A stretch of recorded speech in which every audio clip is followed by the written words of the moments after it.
Hey, my name is Scott. I'm the CEO of Get Butler, and today we're doing a special Christmas episode. So we're coming to you from a German Christmas market, drinking our Glühwein, and we're going to be talking about Git Interactive Rebase. Let's get to it. So, arriba, Arriba, abajo, abajo, al centro, al centro, para adentro. para dentro. Welcome to Bits and Booze. My name is Scott and I have with me today Esteban, who is also a butler, a Git butler, and a fellow Mexican, and we will be drinking tequila and talking about Interactive Rebase today. Awesome. And it's a special Christmas episode. I don't know if you noticed. Feliz Navidad. What we have today, you have chosen Yeah. a wonderful and vaguely terrifying, actually, bottle of tequila at the local store here. So Let's also clarify before that I chose this under duress. So I, as a Mexican, do not condone any of whatever you're gonna see in this video. Okay, Yes. so, but you Googled the history, Yes. the background of this pulled it up. particular tequila. This was the most expensive tequila we could find in the store. Yeah. Yeah. And so this is our sipping, we wanted a sipping tequila, and then we'll do some margaritas, some holiday margaritas a little bit later. But tell us a little bit about the background of this particular tequila. So a good friend of mine, Patrick, always tells me that a good bottle has a good story. Yeah. And this particular bottle has a very interesting story. As you may tell, it's a tequila bottle that is 100% agave. And the inventor or the producer of this beautiful drink goes by the name Hans Peter Eder. So it's a German. It appears to be a tequila. German tequila. Yeah, it is made in Mexico, so it's properly a tequila by the laws of tequila, I guess. But yeah, this dude apparently Like a learned. Zimmermann note tequila. In the First World War, Germany and Mexico had an alliance, and that was the telegram was the Zimmermann note. Right, yeah. So they were about to have an alliance, and that's when the US came in. That's when they started the tequila. That's when they started it. Like they signed the treaty and then And then this tequila, they start. the Padre Tequila was born from this. What do you know about tequila? You have told me you are Mexican. Yeah, I am Mexican by sort of heritage. right, yeah. Right, so I'm from California. My grandparents are from Chihuahua, Right. but I don't speak Spanish very well. As a I came in and we already got into this a little bit Right. about the background of tequila. Right. What do you know about tequila? Not a lot. I know that it's made in Jalisco and it has to be done in the city of Tequila there in order to be actually a proper official tequila. Does it have to, or can it just be in Jalisco? I think it's named after tequila, after the city of Tequila. It's a good It's where question. near Guadalajara or something, right? Exactly, yeah. Guadalajara is also in Jalisco. But it's not like a champagne or something that needs to be made in Champagne, right? I It doesn't think need to it be is. made in, does it? I actually don't know. I'm curious. Let us know in the comments below. Okay, so what's it made from? From How do they agave. make it? Exactly. From agave. Exactly. It is a plant that is from the same family of cactuses. It's like a desertic It's plant. like a big, It's a like big, a big, huge, you can, spiky have you ever plant. like snapped off a thing and like rubbed it on a sunburn or something? No, but aloe vera is a very famous Wait. product everywhere. Is it the same plant? It's the same plant. Okay. Are you ready to move on to our margarita? I'm so ready. This is a nice holiday margarita Oof. that is made out of, there's sour cherries, there's some cranberry juice. Cheers. Looks great. There's a nice frosty looking herb of some sort. It is very, very Christmassy tasting. It is, yeah. So tell me what rebase is. You teach me what rebase is, and then we'll go into interactive rebasing. My very basic understanding of rebasing is that you have a branch that you somehow want to take all of the commits of and put them on top of another branch. And sometimes that works, and sometimes that doesn't work. That is true. Is that I like to think about Git, I guess, in these two big sort of swaths of understanding of how to work with the data, right? right? Because unlike the tools that came before it, like CVS, I don't know, did you ever use CVS or SVN or any of these things, right? SCCS or something. They all thought about things as kind of patches, like as differences, right? And they would store the data as differences. So it'd be like, here's what all the files look like, and I make some change, and I'm just going to store what the change is because it seems logical, right? That would be the least amount of sort of data to keep. And Git does it differently. So if you actually look at the data structure, it keeps a full tree. It's like, here's what all the files are, and then the next commit is here's what all the files are. Right. And if you run git log or git dash P or dash P or dash dash patch or whatever, it'll show you a diff, but it calculates that on the fly, right? So it doesn't store the diff data. Right. Like it doesn't store the differences between the things. It calculates it after the fact. Right. It's just snapshots of your So it's just a bunch of snapshots. Right. And I actually find this very interesting about Git, but what rebase does is tries to pretend like, I guess, this is a bunch of patches, right? And I'm going to rebase something. I'm going to apply the difference here on top of here, and then the difference here on top of here, and so forth, right? And say, okay, I'm going to do this. And so that makes it a nice linear history again, right? Whereas if you merge, you're just saying, okay, these are changes that went off, and I'm going to merge them together, and it's going to be somewhat efficient. But then I have this sort of weird sort of history, right? Of it went off and did a bunch of stuff and came back in. So this is great whenever I want to keep a linear history of my repository, for example, instead of having all of these merges and the history of the branches. It's actually valuable for a number of reasons, right? Like one reason is to do stuff like bisecting or blaming or something like that. Right. Where it's like, okay, here's the actual commit and not the merge commit that it came in on. Or running git log and kind of seeing this nice history of things. Git has this nice way of saying, I can merge in from master and make like over and over and over and over again in this long-lived branch and not have like a bunch of problems. Right. As opposed to thinking of things as, these are the sets of changes that I want to introduce and I want to keep them clean, right? If you want a linear history, if you want to say, I have these 3 commits and I always want them to be the same 3 commits and I just want to keep working on them and like kind of moving them on. Right. Rebase is a really nice way of doing this. And Interactive Rebase gives you a ton of tools on top of this. So if you haven't, you said you've used this like in GUIs before, but not really on the command line before. Only once in the command line. Only once. So let's try it. Let's try it. So you have an alias that shows sort of, Right. This is the thing, like if you actually want to see what the Git history looks like, you have to do some sort of alias because it's a really long command. So show us your alias. So I have Lola, which is alias to git log Lola. -- decorate and all of this nice sugar on top. Boy, that is a lot of stuff. Yeah, there you go. I like the brief commit. That's cute.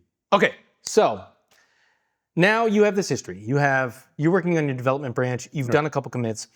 Somebody else has done more stuff and pushed it to sort of master, whatever, and you've pulled it down. And now there's work that you didn't know about.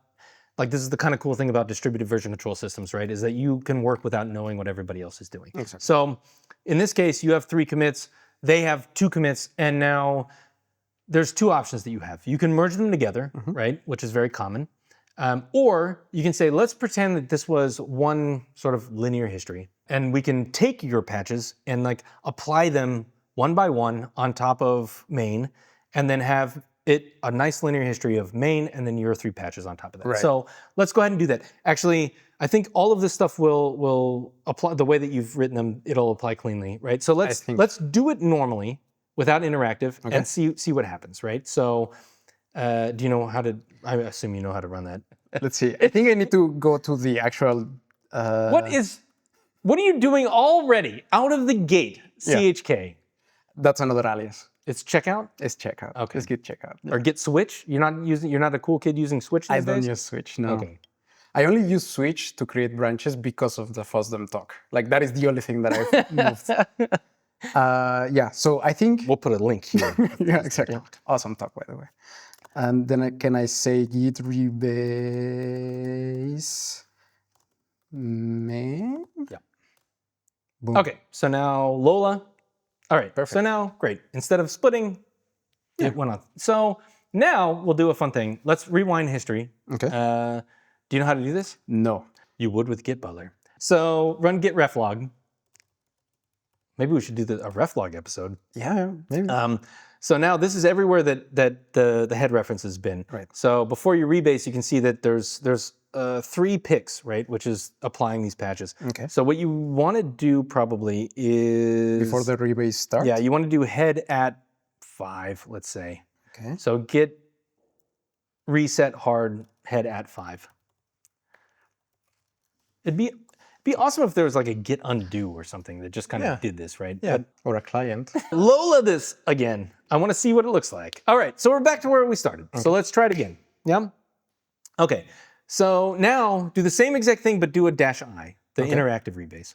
So rebase -I and then the main, right? So the same command you were going to do before, Right, yeah. but with a -I instead. Makes total sense. What Interactive Rebase does is it essentially gives you a to-do list. So it sort of cherry-picked each one in order, right? Okay. So the first one is the earliest one, so DEF, right? So it goes from the bottom to the top and says, I'm going to cherry pick this and then cherry pick that and then cherry pick that. I see. Right? So this is the reversed order of how they will end up once this is successful. From a log standpoint, yes, okay. right? The last one will be the top of the log. Right. But what this is it's a script that says, like, cherry pick this and then cherry pick that and then cherry pick that. And so that last one is going to be the top of sort of the history that you have. Because it's a script, you can edit the script. So if we want to, say, reverse D and E, you can sort of pull that line out and put it, like, just rearrange the lines kind of however you want to, right? So if you take the E out and put it after F, or like just rearrange the commits however you want to. All right. Nice and easy. There we go. Boom. Perfect. EDF. And then exit. Now, what happens is now Rebase will follow that script, right? Right. So instead of DEF, now it's EDF, right? Because what it did is it cherry picked them in that order. Right. So now, let's say we want to edit D, right? So run the same exact command again, rebase-I main. That says, go down to main and then rebase everything from where I am to main, right? You can also give it a range that maybe is different, or you can say rebase this onto a different head, and you can do really kind of complicated things. Okay. But what we're doing is kind of editing our own history. What we want to do is we want to change the commit message, right? So the next sort of thing in the list of commands, everything with the hashtag at the beginning is just sort of ignored in the to-do list, but it just gives you some ideas of what you can do. So you can hit reword, right? So, or just an R, but let's type in reword instead of pick. For whichever one. For D, yeah. Let's reword D. Reword. Boom. Easy peasy. Okay, so now what happened is it picked one, it applied the other one, and then it stopped and said, okay, now change the commit message, right? So this is, if I want to change a commit message for something without changing anything, this is a nice way of doing it, reword, right? So now I can say add D2 or something, right? So just so we can see kind of what the difference is. Yeah. Cool. Okay, now save it. And it continues the rebase, and now if you Lola again, now we have add D2, right? So it's essentially, it's left E alone, it's changed the commit message for 2, and then it's rebased add F sort of on top of that. So now let's do some more stuff. Let's split a commit. Okay. Right? So again, yeah, you do the rebase-I, and you can do edit, right? So if you edit D2, so instead of pick, you say edit. What will happen, what it's going to do is it's going to cherry pick add E, right? It's going to go back to sort of the common base. It'll cherry pick add E, and then it'll cherry pick add D2, and then it'll stop. Okay. And it'll give you the command line and say, what do you want to do now? All right, okay. And then you can do whatever you want. So now you can change the commit, you can change the commit message, you can split it, right? You can do multiple commit, you can do 3 or 4 commits at this point, and then say rebase continue, and then it'll pick add F on top of that. So let's make add D2 into 2 different commits. So the only thing, just to be clear, the only thing that this changes is the actual Git status that you're on. And then you can actually just write commits on top of it as long as you want, and then whenever you decide to Git rebase continue, then then it keeps going in the script. It's a script. What do I want to do one after another, right? And it says, okay, I stopped at add D2, right? So git status, it should be clean, actually. Run git status. See what it, I actually don't remember what state it leaves you in. Interactive Rebase. Actually, that's interesting. I actually didn't know that git status did this. It tells you you're in an interactive rebase. Here's kind of what the to-do list is. What do you want to do at this point? What you want to do is unstage the work that you did and split it maybe into a couple different commits, right? So git reset head colon or head tilde. That head needs to rest. Yeah. And does that work? Okay. So now git status, you should have some unset files, right? Yeah. So now if you wanted to split a commit that you did, right, into 2 different commits, what you could do is you can do an interactive rebase, you can do an edit at the one you want to split. Right. You would drop into the command line at this point. you'd say reset to head tilde or to the sort of parent. And then what that does is it essentially undoes the last commit, but it leaves your working directory and your index, and it leaves your working directory how it is now. Right. Right. And so then you can say git add this and git add that and commit that and git add this and git add that and commit that or git add -p or whatever, right? And you can kind of split up what that commit was into 2 or 3 or 4 commits. Okay. Right. I think in this case, all you did was add a file. So what we should do is maybe add a new file, like do Z. I think Just we throw have a Z Z. already. So throw a Z in there so it's easy to see, right? You were kind of C. A Z. A Z. C, senor. Okay. And then git add z.text. And then that's saying, and really what this is sort of emulating is saying this part of this file and this part of this file I want to be one commit instead of, and then a second commit instead of one big thing, right? Okay. And so you can say, added Z, sure. And then git status, you should still have that d.text. Yeah, so git add d.text and then just say add D, right? Or git commit -m add D.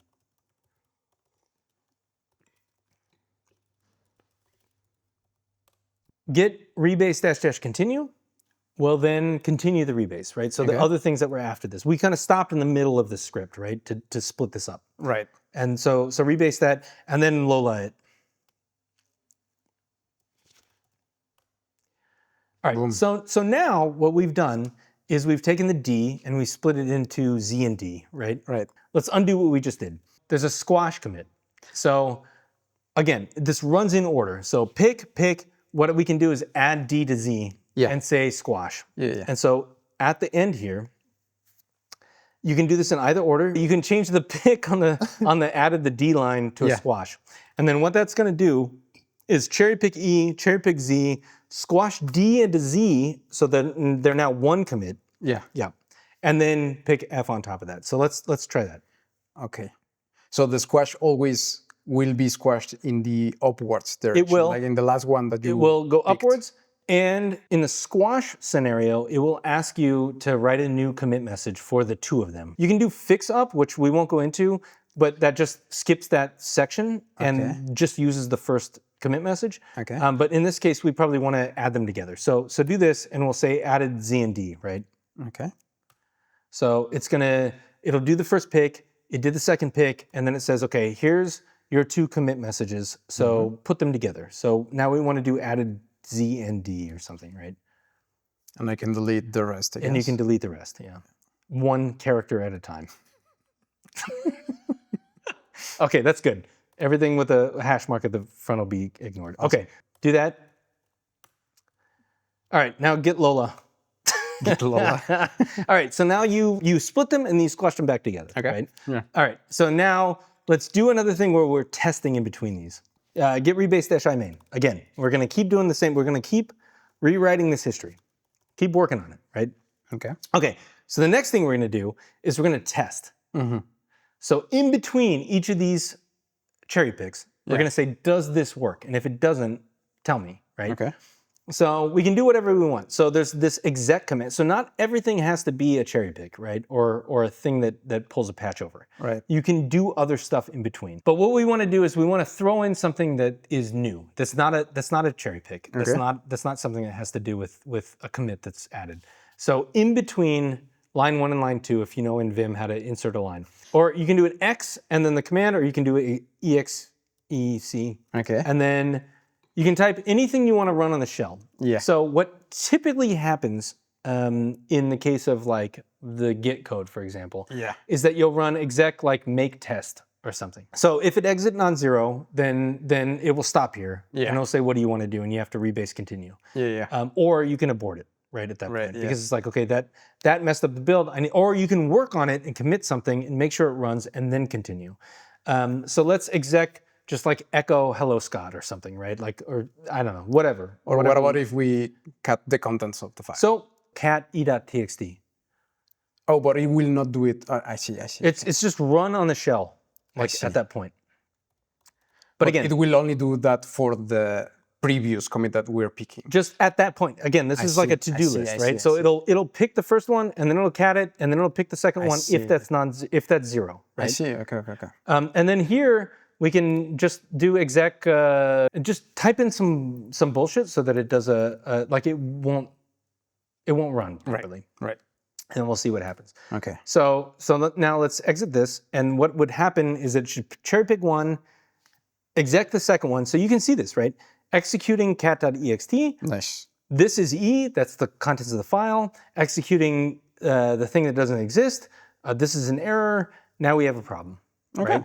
And so this is like a test failure. Right. Yeah. And so you would stop here. There's another patch that hasn't been applied. Yeah. So you can now fix it and then run get rebase continue, and then it'll do the next patch. Okay. And right now the status, I guess, is still in interactive. Yeah.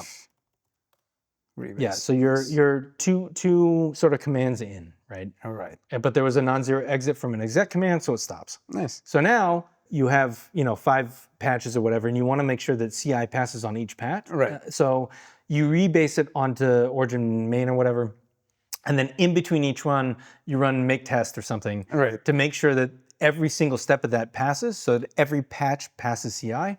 Otherwise, rebase doesn't work, right? It stops where it doesn't work, and you fix it, and you can continue. So now let's rebase continue. We'll finish the rebase, and we can move on to the next thing.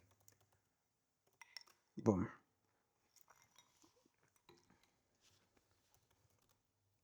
All right. Leave in the comments if you know this. You can actually use rebase to take a linear history and divide it into a merge, right? Into several different lines that end up in a merge. Okay. So do rebase-i main. There we go. Now we have 3 commits. Yeah. What we want to do is split them into 1 commit on a branch and then 2 commits on a branch and then merge them together. Okay. So by rebasing, you can just split it up completely. You can. There's a command called label, which you can see in here, that says give this point in the history a temporary name. Okay. Right? And then there's a thing called reset that will do a hard reset to a specific point. And then there's a thing called merge that will merge stuff in. So what we can do is after the pick, do label E. Yeah. Okay. And then just do a new line just so it's easy to read. It'll ignore new lines. Very, very first line before the pick. Say label beginning or start. Let's do start. Okay. Does beginning have double N? I don't know. Whatever. It doesn't really matter. It just drops a tag there, and then it picks, and then it labels that. And then the next one, you can say, do a new line, do reset beginning. So now, what happens if you look at this from line to line?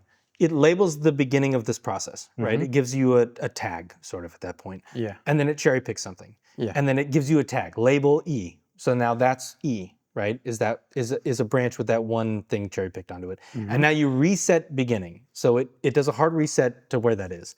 And now you do 2 picks, right? So you do 2 cherry picks of these 2 things. Yeah. And then at the end of this, say label 2. Or whatever you want to call those two cherry picks.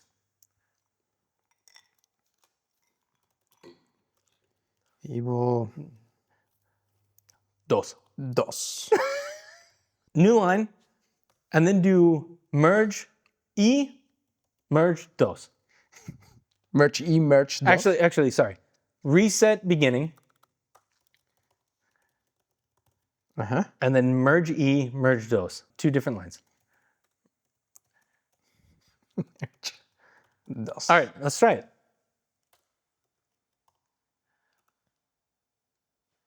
Okay. Save it. So that's the merge branch E. Okay. Merge branch dos. Now Lola it. Now what you've done is you've split up the history and then merged in E and then merged in dos, right? So now what we've done is we've used rebase for the antithesis of what it was designed for. Yeah. But it is 100% doable for that. So cheers to really desecrating the purpose of rebase. Thank you for joining me. On this episode of Was a pleasure. Interactive Rebase and Tequila and Mexico, we have one more holiday surprise before this episode That is true. over. Yeah. Oh my God. I'm super not ready for this, but You have your ukulele. I have I have little my here. ukulele. Feliz Navidad. Feliz Navidad. Sorry. Feliz Navidad. Prospero año y felicidad. I wanna wish you a Merry Christmas. I wanna wish you a Merry Christmas. I wanna wish you a Merry Christmas from the bottom of my heart. So, Did you just call me your son? yeah. It's a way of saying like, dude. No, mijo. Is that how you say dude? Yeah. Mijo? Okay, mijo.